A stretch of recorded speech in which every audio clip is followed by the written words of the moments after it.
Sore. On the bench next game. Oof. Yeah, we don't have enough players there. Find where I am. Okay, we'll start with John Cross.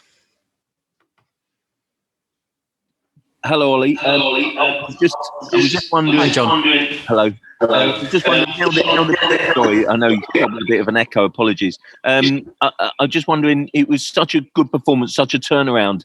How much were the players fired up by a sort of sense of injustice in that first half? Because that seemed a crazy decision, didn't it? Yeah, I agree with your conclusion on that decision. And I think from that moment onwards, we played some very, very good football. I know we conceded a goal after that, but they came together. They weren't going to let a decision like this derail our season, because a strength in the team and character in the team is to come together in difficult moments, and we've done that many a time this season. Okay, Jerry Cox.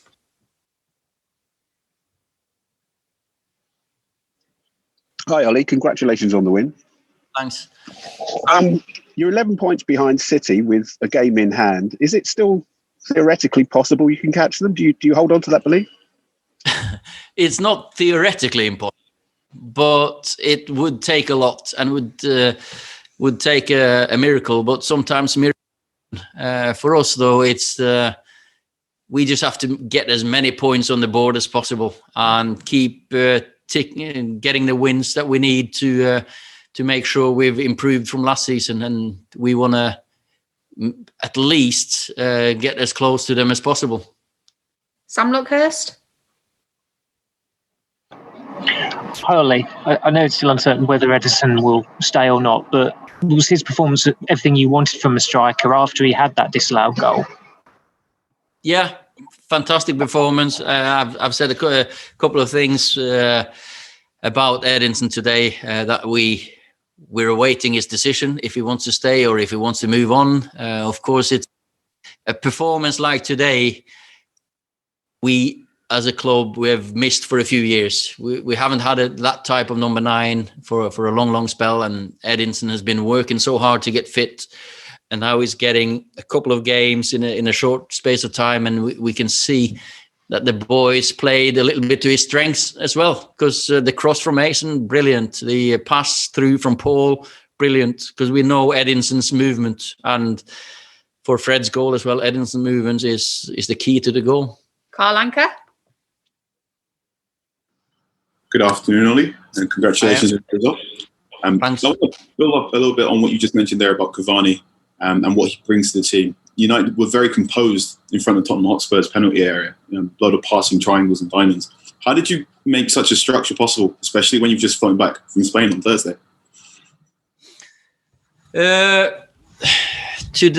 Actually, our prep was different than normal today, done by videos and meetings, because we flew back Friday morning, didn't get back until Friday or in the afternoon.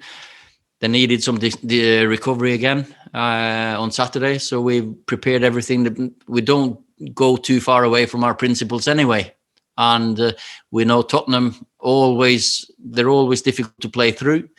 You need to earn the spaces. You need to go from side to side. You need to play around them at times, get crosses in, but also when it opens up, then you play through the middle. And the first goal was some good play through the middle. In the end, second, great cross. And of course, after that, it's more spaces are created because they have to go forward. Gary Cottrell. Hello, Ollie. Congratulations. Sorry, one more on Edison. As far as you know, the club want him to stay. Is it just him that's got doubts at the moment? And what do you think will happen? What's your role in trying to persuade him? We've had upfront and honest meetings, of course we've had, and there's no secret to keep him. I don't think it's any secret that this has been a difficult year for everyone with the pandemic, not been possible to have friends over, family over without quarantine. You can't travel. He's not been able to experience the fantastic culture in Manchester and in and around and in England. And he is contemplating and thinking hard and long about what he wants to do. And I understand. He knows what we want. I want him against Old Trafford full Stretford End, scoring a diving header like today. There's no better feeling. And so let's wait and see. Matt Dunn? Hi, Ole. I noticed Jose walks down the tunnel at half-time with you with his arm around your shoulders. You don't often see that between managers at half-time. Was he sympathetic for the fact you weren't having much luck in the first half? No, Sorry, that taking was... that off. I think sometimes some words are being said, and sometimes you feel sorry for the most important thing.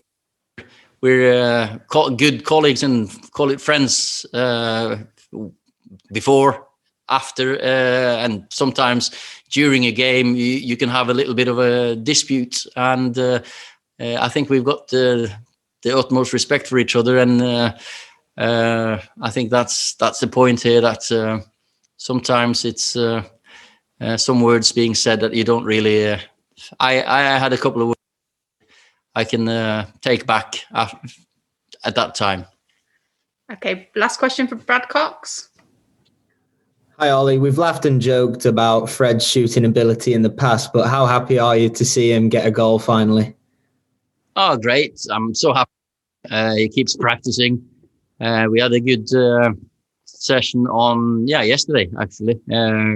Arriving from a little bit deeper, maybe not striking it from 25 yards with his right foot, but get in the box and in the areas where you can use your left foot. And great movement by Edinson, good play. But he's there, and I'm so pleased for him. He gives us everything every game, Fred, and he's rewarded by a very important goal for us. Okay, thanks everybody. Thanks. See you later.